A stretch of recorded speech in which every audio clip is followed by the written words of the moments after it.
Damos la bienvenida al economista Marco Flores, quien es miembro del Foro Económico y Finanzas del Ecuador. Economista Flores, muy buenos días. ¿Cuál es su criterio sobre la Proforma 2019, particularmente sobre las medidas que implica con respecto a los combustibles, que en general ha sido calificada como una medida ineludible, pero insuficiente y también antipopular? Buenos días, un gusto saludarlo a usted y a su apreciada audiencia. Bueno, mire, la aprobación de la Proforma va a incluir determinadas inconsistencias, como ya lo habíamos previsto con usted. Hay más o menos unos 5.600 millones de dólares, hablemos de números redondos, unos 6.000 millones de dólares que no se sabe de dónde viene el financiamiento. Esa es una seria inconsistencia, es decir, en el camino se verá de dónde vienen los recursos. Pero más allá de la Proforma, los sustantivos es que no hay un cambio en la política económica. En el Ecuador tenemos una economía en franca desaceleración.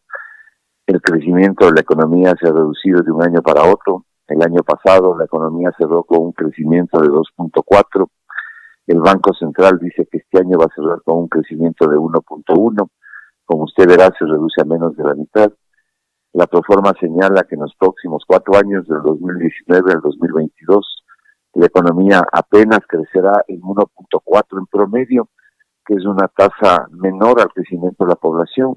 Eso significa que los ecuatorianos van a ser más pobres. Esa no es una buena política económica. La Proforma es un instrumento fundamental para modificar las expectativas y entregar las expectativas de crecimiento. Y afortunadamente eso no está ocurriendo. Evidentemente se mantienen las necesidades fiscales, las penurias fiscales, y la razón por la que tenemos estas penurias fiscales permanentemente, mes a mes, es porque no se hace nada para reactivar la economía. Si la economía no crece, no hay una fuente saludable de obtener ingresos. Evidentemente, todos los meses van a faltar aproximadamente unos 600, 700 millones de dólares. El gobierno ha resuelto incrementar el precio de las gasolinas concretamente. Todo indicaría que este es un primer ajuste y que seguramente habrían ajustes adicionales en el camino. Personalmente nosotros consideramos en el foro de que el mecanismo para realizar este incremento de combustibles es incorrecto, porque no hay ninguna compensación a las familias ecuatorianas. Esto es todavía más recesivo porque las familias van a perder dinero, se les va a sacar dinero de su bolsillo que podían haber dedicado al consumo, cuando lo que se requería era eliminar el subsidio a las gasolinas, pero compensándoles a las familias con una reducción de impuestos, que es la única forma de compensar. ¿Cómo mira, economista Flores, el subsidio que se crearía para los transportistas? Bueno, todos esos son parches en realidad, ¿no? Todos esos son parches, algunos incluso son difíciles de implementar.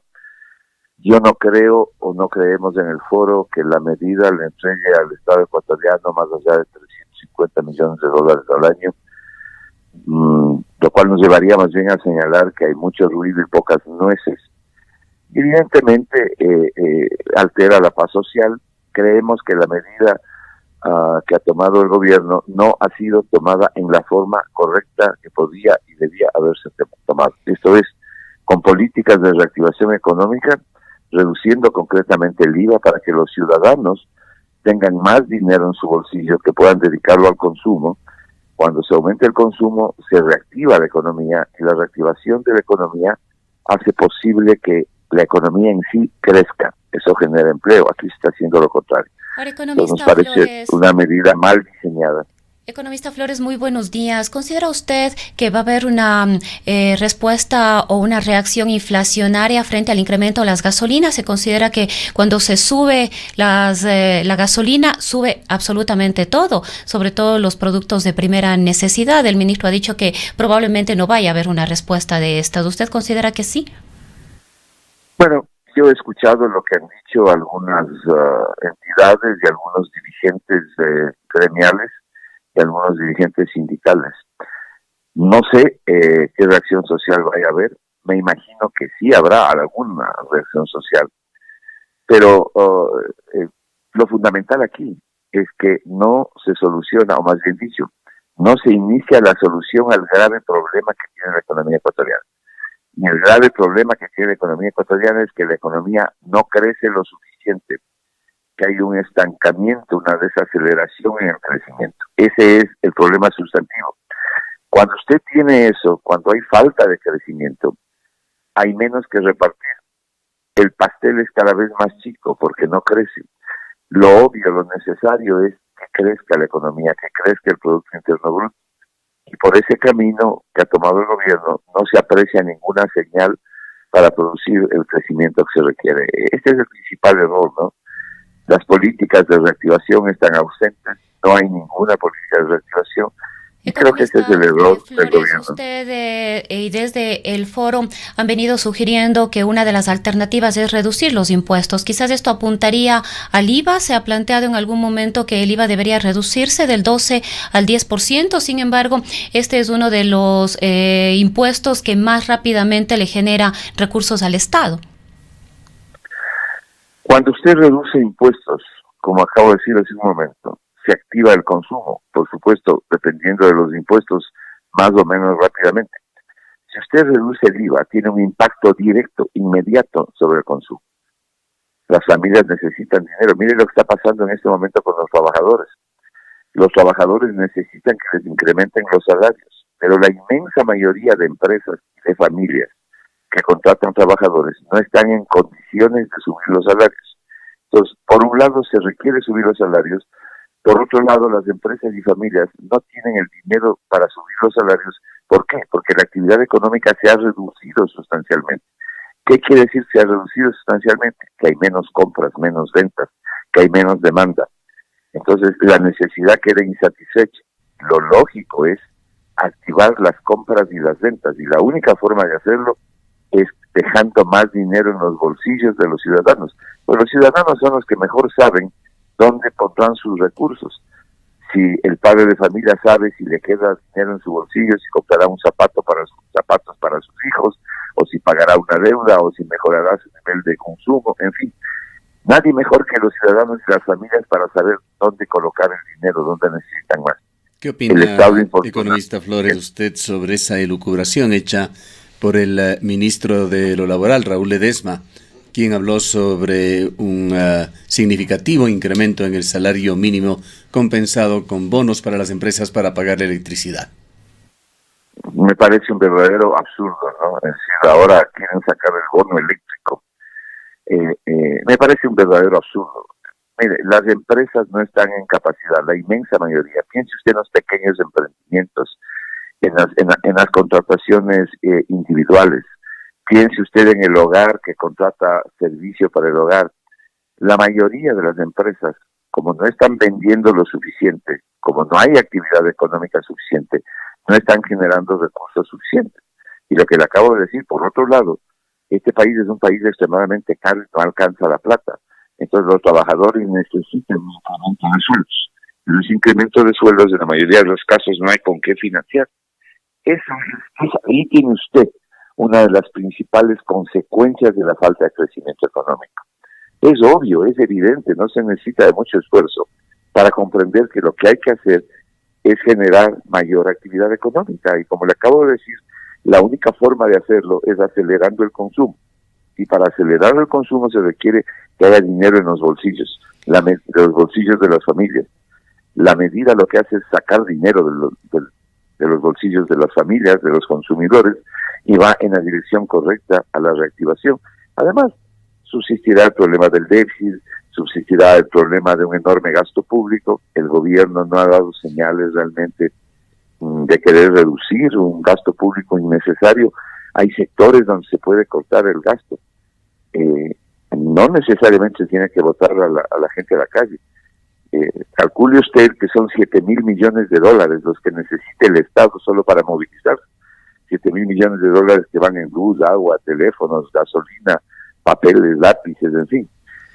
Hay que priorizar los gastos. Debería aplicarse el presupuesto base cero, como ha dicho el Foro de Economía, que simplemente presupuestar el año 2019 sin considerar lo que pasó en el 2018, sino en función de lo que se tiene. No se puede presupuestar lo que no se tiene. ¿Cómo se puede hacer un presupuesto que le falta 6.000 millones de dólares de financiamiento y que no se sabe de dónde viene el financiamiento? Economista, a lo que usted manifiesta, se suma también la propuesta del gobierno de reducir entre el 5 y el 10% los salarios de los ministros y de todos los funcionarios que estén en un cargo jerárquico, pero además de ello, el reducir los salarios de los servidores públicos que tienen contrato ocasional hasta en 2 escalas frente a los funcionarios titulares. ¿Esta también sería considerada quizás una medida parche simplemente? Claro, son medidas insuficientes, pero a propósito de que el gobierno dice que no va a llenar las vacantes, ¿sabe cuál es el efecto de no llenar las vacantes en el presupuesto? Cero, el efecto es cero, por una razón, porque esas vacantes, como su nombre lo indica, son posiciones que no están con gente, que no están llenas, que no hay trabajadores. Entonces, decir que no voy a llenar, que decir simplemente no voy a gastar, no voy a ocupar la vacante, pero no es que ahí hay trabajadores que van a salir, son vacantes, como su nombre lo indica, de manera que no tiene ningún efecto sobre el presupuesto. El reducir el 10% el salario de los ministros, me parece que lo llenen es una medida cosmética para señalar, estamos dando ejemplo. El impacto es insignificante, pues, ¿no? Absolutamente insignificante. Un presupuesto de 34.000, 35.000 millones, dependiendo de a dónde realmente llegue. La reducción esta es mínima y casi imperceptible, ¿no? Ahora, es más bien, si bien una forma de decir aquí estamos haciendo este esfuerzo, pero económicamente no pesa nada. Si bien, economista Flores, la mira en el análisis está sobre todo en el 2019, ¿cómo se cierra el 2018? Usted ha dicho ya que con un crecimiento de 1,4%, que es aproximadamente el crecimiento poblacional de Ecuador, la tasa de crecimiento poblacional. Pero se ha hablado también de un déficit de 2.000 millones de dólares que no se terminaría de cubrir. Así es. Primero, ¿quién dice que el crecimiento va a ser al cierre del 2018 1.1? No, 1.1 es el Banco Central del Ecuador. Y la proforma dice que los siguientes 4 años, del 2019 al 2022, el crecimiento promedio por año va a ser 1.4. La tasa de crecimiento vegetativo de la población, es decir, el crecimiento de la población está más o menos en 1.669. Entonces eso quiere decir que ni siquiera alcanza para cubrir la tasa de crecimiento de la población. Por eso es que entonces el Ecuador se vuelve más pobre, porque hay que repartir a más gente el mismo pastel. En este año van a haber evidentemente pagos que no se van a poder realizar, y lo que va a ocurrir es que va a ampliar la denominada bola del Ministerio de Finanzas. La bola en el Ministerio de Finanzas es la cantidad de recursos que forman una bola, impagos, de acreedores impagos, porque no hay los suficientes recursos, entonces se amplía la bola y se pasa al próximo año. Es decir, las facturas o las obligaciones de arrastre que no se pagaron en el 2018 se pasan al 2019, esa es la bola. Entonces, depende de cuánto más dinero obtenga en estos días del gobierno.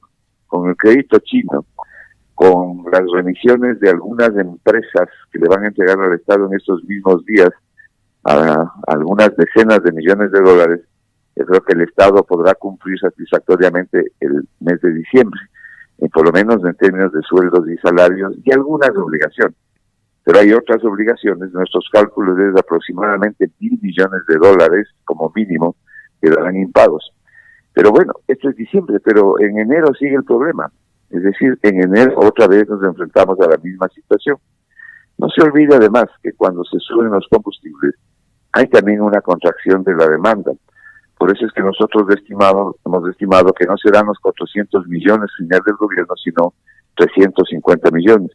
Y 350 millones es 0.32% del PIB, una insignificancia. ¿Qué más irán a hacer en el próximo año? Parece que van en la misma dirección y sigue en lista de expectativas económicas. La clave está... ¿Qué cree usted, economista Flores, debería hacerse con respecto al salario básico sobre el cual aún no hay acuerdo? Y tampoco creo que haya ningún acuerdo. Me parece que lo que va a suceder es que se aprobará el porcentaje que señale el gobierno. Yo creo que en algún porcentaje el gobierno incrementará los salarios. Los empresarios protestarán, en fin, pero en algún porcentaje se incrementará. ¿Pero qué es lo que debería hacerse sobre ese tema, en su opinión? Perdón, ¿cómo dice? ¿Qué es lo que debería hacerse sobre ese tema, en su opinión? Bueno, lo ideal es llegar a un acuerdo con los trabajadores, pero es muy difícil de llegar, porque el porcentaje que están pidiendo los trabajadores no lo pueden financiar la mayoría de las empresas. Es muy probable que se pierdan varios empleos o una buena cantidad de empleos como consecuencia del aumento de salarios. La competitividad, por ejemplo, en el sector exportador es mínima, tiene serios problemas. Y como no hay ventas, mire usted, no hay suficientes ventas, permítame que insista nuevamente en eso. No hay suficiente actividad económica, no hay compras ni hay ventas necesarias. Le voy a dar un dato. La Cámara de Comercio de Guayaquil dice que las ventas en este mes de fiestas, que es un mes tradicional donde la gente gasta más dinero por el 13º, por Navidad, Año Nuevo, en fin, se ha desacelerado, las ventas se han desacelerado, la tasa de crecimiento se ha reducido a menos de la mitad del año pasado. Entonces, como la canción, ni se compra ni se vende. Es decir, muy poco se está comprando, muy poco se está vendiendo, no hay actividad económica. Esa es la clave, eso es lo crucial, eso es lo que han hecho países como Portugal para salir de la crisis. Infortunadamente, el gobierno, con una política errada del señor Martínez, ha tomado un camino, en nuestro concepto, equivocado, pudiendo empezar a hacer bien las cosas. ¿Qué le dice, economista Flores, a usted a dos índices? Uno, el riesgo país, que está por encima de los 750 puntos, y otro, el referente del precio del crudo ecuatoriano, que está aproximadamente en $48. Las dos son muy malas noticias, y en realidad el precio del crudo ecuatoriano, el precio que usted señala, es el precio internacional. A eso hay que, el referente, a eso hay que restarle más o menos unos $6 por pérdida de calidad del crudo ecuatoriano, y entonces de 48 bajarle. Es una pésima noticia, ¿no? En el presupuesto el crudo ecuatoriano se ha hecho constar a $50 del barril. En estos momentos, incluido el castigo, estamos en 42, faltan $8, quiere decir menos ingresos. Que no solo menos ingresos, sino que hay que entregarles más crudo a los chinos. ¿Por qué? Porque como algunos contratos se pagan con crudo, si el precio del crudo disminuye, para cumplir la cuota hay que aumentar el número de barriles.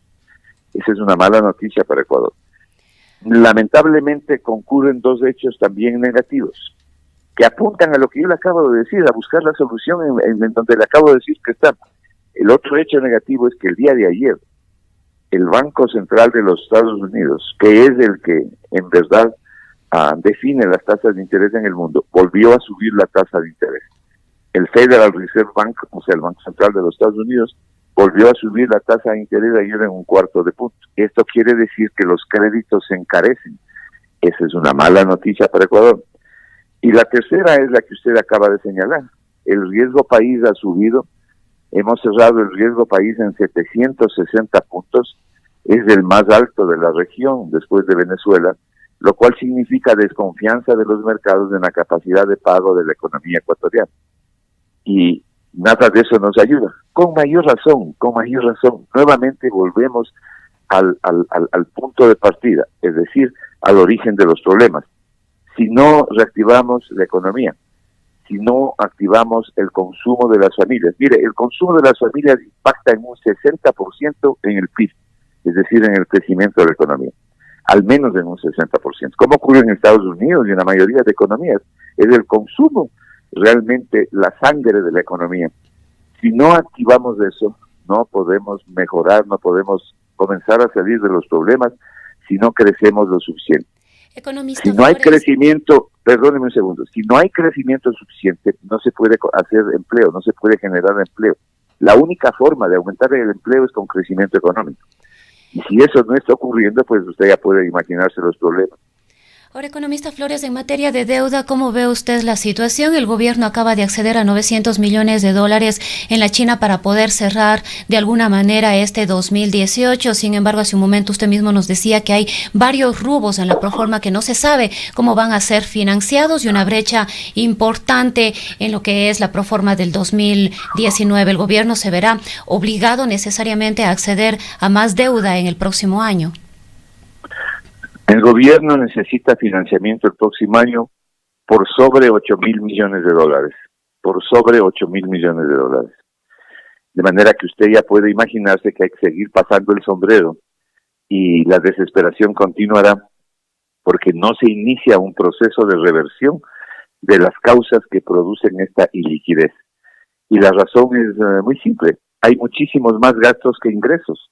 Si a usted en su economía familiar le ingresan menos recursos o tiene menos recursos de los que gasta, usted va a estar en problemas. Entonces comienza a vender las cosas, comienza a endeudarse. Mire, este crédito que usted menciona con los chinos, no se olvide que el crédito hay que pagarlo. ¿Y cómo se pagan los créditos? Le voy a dar una cifra. Los créditos se pagan con impuestos, con lo que se recauda de la comunidad, de manera que mientras más aumenta la deuda, la tendencia a incrementar los impuestos o las tarifas es mayor. Eso es justamente lo que acaba de pasar al subir el precio de los combustibles. Para poder pagar las obligaciones. ¿Sabe cuánto va a gastar el Estado ahora al cierre del año, hasta el final del año 2018? Solamente en intereses. Al menos 3.200 millones de dólares solo en intereses. Economista Flores, con todo esto, ¿cómo va a ser el 2019 para los ecuatorianos, para los ciudadanos? Muy parecido al del 2018 y con menos ingresos porque se le va a entregar al Estado más recursos, en este caso 350 millones de dólares más por concepto de incremento de los combustibles. Y desgraciadamente el gobierno no entiende y las autoridades económicas no entienden que lo fundamental es que crezca la economía, que lo fundamental es acumular mayores recursos por la vía sana, y la vía sana es con más transacciones, no con más impuestos. Si usted realiza 20 transacciones, recoge por IVA y otros impuestos una determinada cantidad, pero si realiza 50 transacciones, recoge mucho más por IVA que al realizar 20. Eso significa activar la economía, eso es lo que no se hace. Entonces lo que está haciendo el gobierno es pateando el problema para adelante hasta que venga otro y se encargue de la solución. Eso es lo que están haciendo, es lo que han venido haciendo. Han venido financiando el déficit y no reduciendo el déficit. El déficit no hay que financiarlo, solamente hay que reducirlo. Y la mejor forma de reducirlo es haciendo que la economía crezca. Queremos agradecerle por habernos atendido. Han escuchado al economista Marco Flores, miembro del Foro Económico y Finanzas del Ecuador.